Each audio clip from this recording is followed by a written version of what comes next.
बेशक आज तक जो कुछ मैंने किया वो अपनी मर्जी से किया और उसमें आपका कोई भी मशवरा ना लिया, मगर इस वक्त ऐसी खतरनाक सूरत आन पड़ी है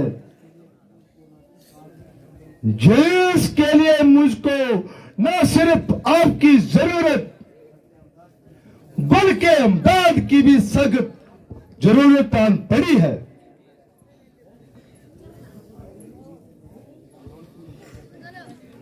आखिर ऐसी कौन की मुहिम दरपेश है?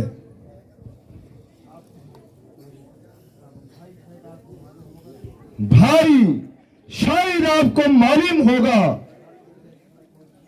रामचंद्र बेशुमार फौज लिए लंका की तरफ बढ़े जा रहा है और ये मुझे फिक्र दिन रात खाए जा रहा है, क्योंकि मैंने सुना है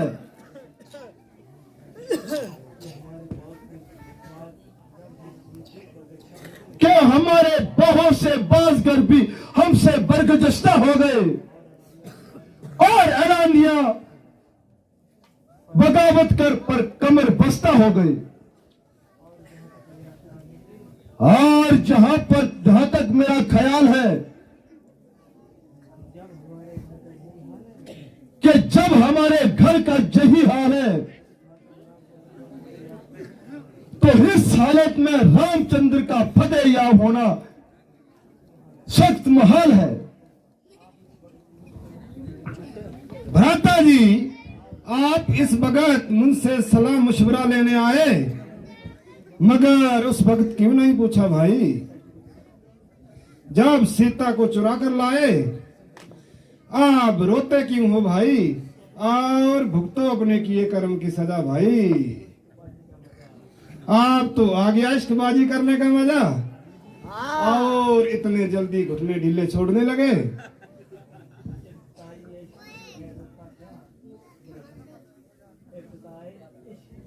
ये बताए इश्क फिर होता है क्या? आगे आगे देख भैया, होता है क्या? अफसोस मुझे यह उम्मीद ना थी कि मेरे भाई ऐसे दगाबाज निकलेंगे, मगर जहां तो आवा ही बिगड़ा पड़ा है और जिसको देखूं वही कानों पर हाथ धरे खड़ा बैठा है। खैर मुझे कुछ शिक्षा मिल गई और तो नहीं भाई की वफादारी की परीक्षा हो गई।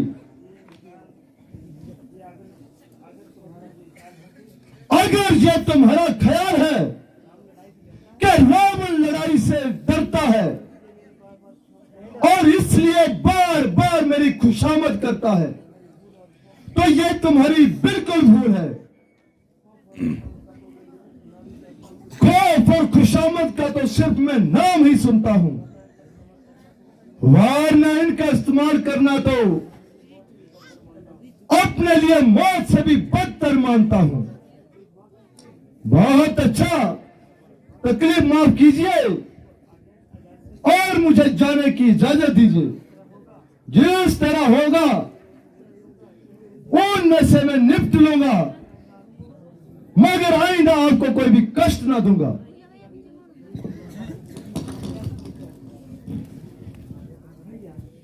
भैया, आप निराश होकर ना जाइए, जरा गुस्से को जब्त फरमाइए भाई। आपने मेरी बातों का उल्टा नतीजा निकाला और मेरे मुद्दा व मतलब को तूने पलट ही डाला। भला ये बात भाई मैंने कब कही कि आप में लड़ाई की ताकत नहीं है?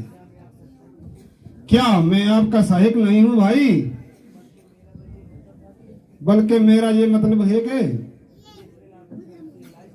ये फेल आपकी शान के लायक नहीं है। मगर खैर, आप बुरा हो या भला, हमारे जाने वाला आखिर एक दिन मरना है भाई, फिर लड़ाई से क्या डरना। कुंभकर्ण दिलो व जान से तुम्हारे साथ है भाई, मगर फतेह व शिकस्त